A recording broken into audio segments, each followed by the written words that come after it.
Hi అండి, welcome to my channel. ఈరోజు వీడియోలో మరమరాల మిక్చర్ ఎలా ప్రిపేర్ చేసుకోవాలో చూద్దాం. ఈ రెసిపీని ప్రిపేర్ చేసుకోవడానికి ముందుగా నేను 200 గ్రాముల మరమరాలని తీసుకున్నాను. ఇప్పుడు వీటిని వేయించుకోవడానికి స్టవ్ ఆన్ చేసి ఒక ప్యాన్ పెట్టండి. ఇప్పుడు ఇందులో మనం ముందుగా తీసుకున్న మరమరాలని వేసుకొని మంటని లో ఫ్లేమ్లో పెట్టి ఇలా నేను వీడియోలో చూపిస్తున్నట్టుగా ఒక గరిటెతో కలుపుతూ ఉండండి. మంటని మాత్రం లో ఫ్లేమ్లోనే ఉంచి వీటిని ఫ్రై చేసుకోవాలి. ఈ విధంగా క్రిస్పీ అయిన తర్వాత వీటిని ఒక ప్లేట్లోకి తీసుకొని పక్కన పెట్టుకోండి.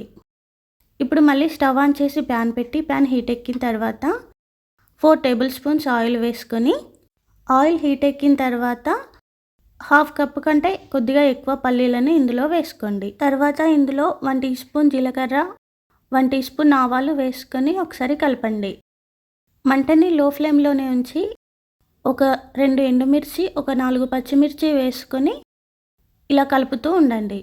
ఇప్పుడు ఇందులో ఒక 4-5 వెల్లుల్లిని ఇలా కచ్చాపచ్చాగా దంచుకొని ఇందులో వేసేసి ఒకసారి కలపండి. మంటని మాత్రం లో ఫ్లేమ్లోనే ఉంచి వీటిని ఫ్రై చేసుకోండి, లేదంటే పోపు అనేది మాడిపోతుంది. ఇప్పుడు ఇందులో కొద్దిగా కరివేపాకు, అలాగే 1/2 కప్పు కన్నా కాస్త ఎక్కువ పుట్నాలని వేసుకొని ఒకసారి కలపండి. ఇప్పుడు ఇందులో 1/2 టీ స్పూన్ పసుపు, 1/2 teaspoon salt, 1/2 teaspoon కారం వేసుకొని ఒకసారి కలిపేసి మనం ముందుగా ఫ్రై చేసి పెట్టుకున్న మరమరాలని ఇందులో వేసుకోండి. ఇప్పుడు మంటని లో ఫ్లేమ్లోనే ఉంచి ఈ మరమరాలని పోపు మొత్తం కలిసేలా మిక్స్ చేయండి.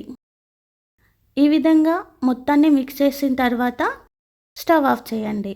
ఇవి చల్లారిన తర్వాత ఒక ఎయిర్ టైట్ కంటైనర్లో వేసుకొని స్టోర్ చేసుకోండి. ఈ రెసిపీని మీరు కూడా మీ ఇంట్లో ట్రై చేసి ఎలా వచ్చిందో కామెంట్ చేయండి. Thank you for watching.